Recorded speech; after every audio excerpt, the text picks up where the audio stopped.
A história da escola austríaca começa no século XV, quando os seguidores de São Tomás de Aquino, que escreviam e lecionavam na Universidade de Salamanca, na Espanha, procuraram entender e explicar toda a completa extensão da ação humana e da organização social. Esses escolásticos tardios perceberam a existência de leis econômicas, forças inexoráveis de causa e efeito, que operam de maneira muito parecida às outras leis naturais. Durante o curso de várias gerações, eles descobriram e explicaram as leis da oferta e da demanda, as causas da inflação, o funcionamento das taxas de câmbio e a natureza subjetiva do valor econômico. Todas as razões pelas quais Joseph Schumpeter os celebrou como sendo os primeiros verdadeiros economistas. Os escolásticos tardios eram defensores dos direitos de propriedade e da liberdade de comércio e de contrato. Eles louvavam a contribuição que os negócios traziam para a sociedade, ao mesmo tempo em que tenazmente se opunham aos impostos,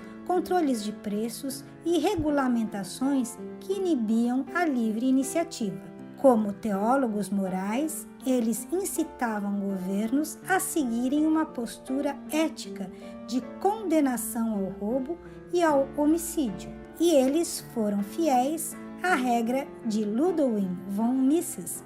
A principal função de um economista é dizer aos governos o que eles não podem fazer.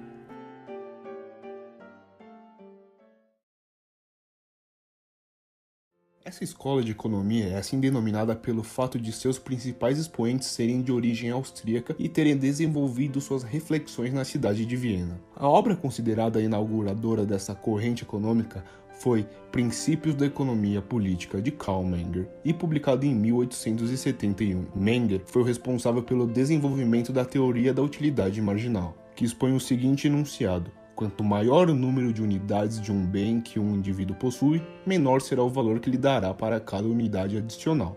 Menger e outro grande expoente dessa corrente, Eugen von Bohm-Balken, contrapunham-se aos teóricos socialistas da economia de expressão alemã, incluindo Karl Marx. Eugen von Bohm-Balken notabilizou-se por criticar integralmente a teoria da exploração e da mais-valia desenvolvida por Marx em O Capital. Uma das características principais tanto de Menger quanto de Bohm-Balken era a crítica às teorias defensoras de intervenção do Estado no mercado e a política econômica que não levava em conta dois fatores imprescindíveis para o cálculo econômico: a ação individual, isto é, a ação humana imbuída de desejos e necessidades variáveis, e o tempo, sobretudo os ciclos econômicos profundamente afetados por períodos de escassez, por exemplo. Mas o principal expoente dessa escola foi Ludwig von Mises. Foi o responsável por sistematizar as ideias de Menger e de outros autores que pensaram a economia como algo complexo que deveriam levar em conta a ação humana e o tempo. Desde seus primeiros trabalhos até o tratado Ação Humana, Mises procurou desenvolver um edifício epistemológico chamado praxeologia, que compreende a ação humana como sendo a vontade posta em movimento. Isto é, busca por satisfação das necessidades e põe o homem em movimento, e isso movimenta a sociedade e a economia. O conhecimento econômico, então, deveria, para Mises, orientar-se não por constantes matemáticas, mas a realidade humana, e sim pela condição contingente e falível que é a própria do ser humano e que se reflete no mercado. Só levando em consideração a tríade ação, tempo e conhecimento, torna-se impossível, segundo a escola austríaca, a compreensão do fator econômico e o esboço de algum cálculo econômico.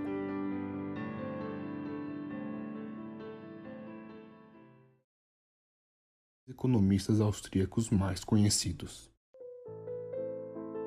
Karl Menger, fundador da escola austríaca, famoso pelas contribuições no desenvolvimento da teoria da utilidade marginal, que contestava as teorias de valor com base em custos de produção, desenvolvidas por economistas clássicos como Adam Smith e David Ricardo. Eugen von Bohm-Balken, autor de um magnum opus de 3 volumes, Capital e Interesse. Friedrich von Weiser. Weiser tinha cargos na Universidade de Viena e Praga até suceder Menger em Viena em 1903, onde junto com seu cunhado Eugene von Bonbacken, deu início a uma nova geração de economistas austríacos, incluindo Ludwig von Mises, Friedrich Hayek e Joseph Schumpeter. Ludwig von Mises publicou seu magnum opus Ação Humana em 1949. Mises influenciou significativamente o movimento libertário desenvolvido nos Estados Unidos em meados do século XX. Friedrich Hayek. Em 74, Hayek recebeu o Prêmio de Ciências Econômicas em memória de Alfred Nobel, por seu trabalho pioneiro na teoria do dinheiro e flutuações econômicas, e análises penetrantes na independência de fenômenos sociais, econômicos e institucionais. Murray Rothbard, autor e economista da escola austríaca que ajudou a definir o libertarianismo capitalista e popularizou uma forma de anarquismo de livre mercado que ele nomeou anarcocapitalismo.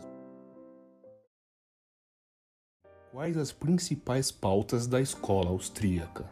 Uma das principais ideias defendida pelos economistas austríacos é que a análise econômica deve partir da análise das necessidades humanas e das leis que analisam a alocação dos recursos escassos. O liberalismo econômico, em poucas palavras, é uma ideologia que se baseia no individualismo. Dessa forma, podemos dizer que essa escola de economia defendia o individualismo metodológico, a não intervenção do Estado na economia, a ação individual na economia associada ao tempo, o livre mercado que funciona de acordo com a lei da oferta e da demanda, e as decisões em relação à economia devem ser tomadas pelas pessoas e organizações, não pelo governo.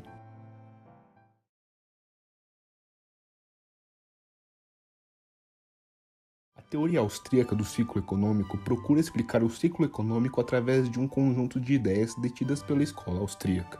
A teoria detém os ciclos econômicos como uma consequência inevitável da inflação como emissão de papel moeda sem lastro, e do crescimento excessivo da concessão de crédito, aumentada por políticas ineficazes e destrutivas do Banco Central, que diminuem a taxa de juros em demasia por demasiado tempo, criando bolhas especulativas e uma poupança bem menor. Os defensores dessa teoria acreditam que um período longo de taxas de juros baixas e crédito excessivo induzem um ciclo volátil e instável entre poupança e investimento.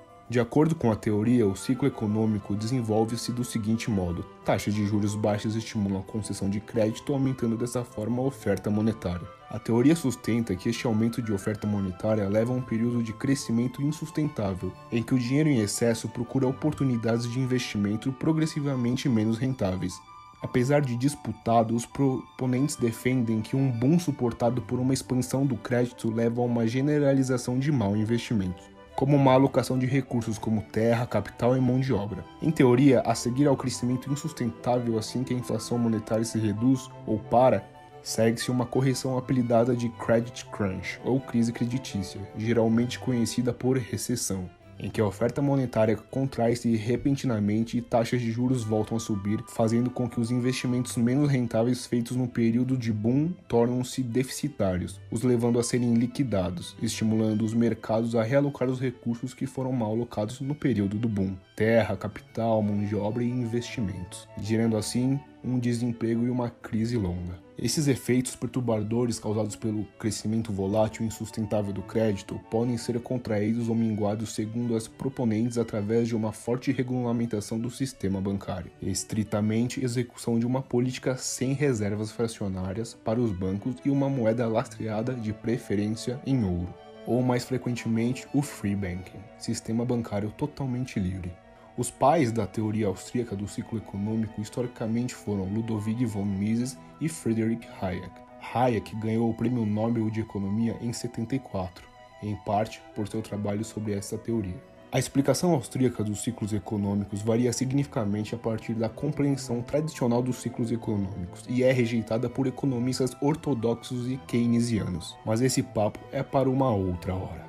A escola austríaca tem sido criticada por economistas ortodoxos por descurar as evidências empíricas e diferenciando essas práticas de teorização científica, como amplamente realizado em economia. Economistas tais como Milton Friedman, Gordon Tullock, Brian Kalman e Paul Krugman têm escrito sobre as razões de considerarem a explicação austríaca como incorreta e contrária à evidência histórica. Mas, um ponto muito importante: os seguidores da escola austríaca de economia foram os únicos que anteciparam não apenas o estouro da bolha imobiliária, e a inevitável recessão, mas também o inevitável fracasso de diversos pacotes de estímulos.